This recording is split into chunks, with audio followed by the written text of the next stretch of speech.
Hi, welcome to another sequence of IDFC's Money Wisdom. I'm Ralph Dobelli, author of The Art of Thinking Clearly, which explains thinking errors. Today, we are talking about the primacy effect and the recency effect. Answer quickly. Who do you like better, Anushka or Bobby? Anushka is smart, hardworking, impulsive, critical, stubborn, and jealous. Bobby, however, is jealous, stubborn, critical, impulsive, hardworking, and smart.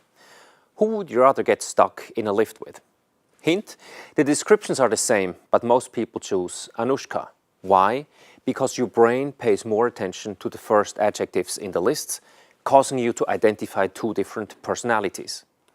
Anushka is smart and hardworking. Bobby is jealous and stubborn. The first trait outshines the rest. This is the primacy effect. How does the primacy effect influence your investment decisions? Well, suppose you invest in a mutual fund and your investment is off to a good start and the figures look very positive.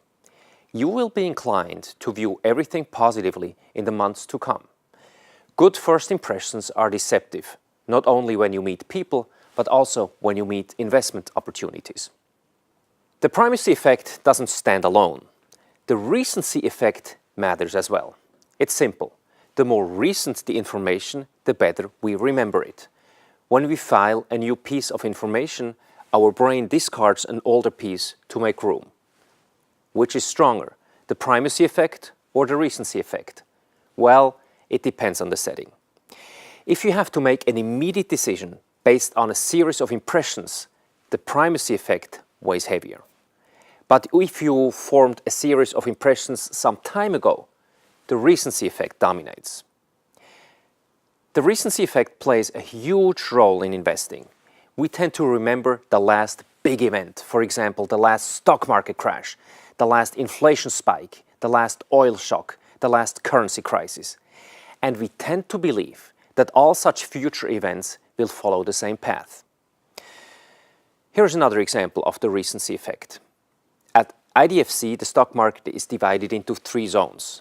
Red being the expensive zone, yellow being the fair value zone, and green being the zone where equity is undervalued. When investors enter the market in the red zone, the past year's returns look great, on average upwards to 30%. The exact opposite takes place in the inexpensive green zone. An equity's recent lackluster performance, say in the past year, keeps investors out. And how do they fare? Investors who rushed into the red zone because of stellar past returns saw only single-digit returns 3 to 5 years out. But investors who entered the green zone stood to gain about 30%, the profit of ignoring the recency effect. So how can we shield ourselves from the primacy and recency effects? Number one, when evaluating an investment, avoid evaluations based on first and last impressions, which are guaranteed to deceive you. Try to assess all aspects impartially. Number two, since we tend to remember the last big event in the markets, cultivate a long-range perspective. Read financial history books.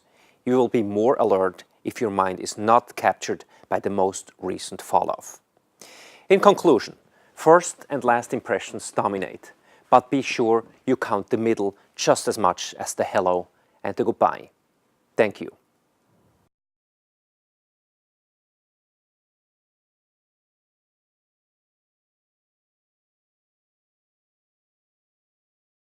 Mutual fund investments are subject to market risks. Read all scheme-related documents carefully. To watch more videos about making wiser money decisions, click one of these links here.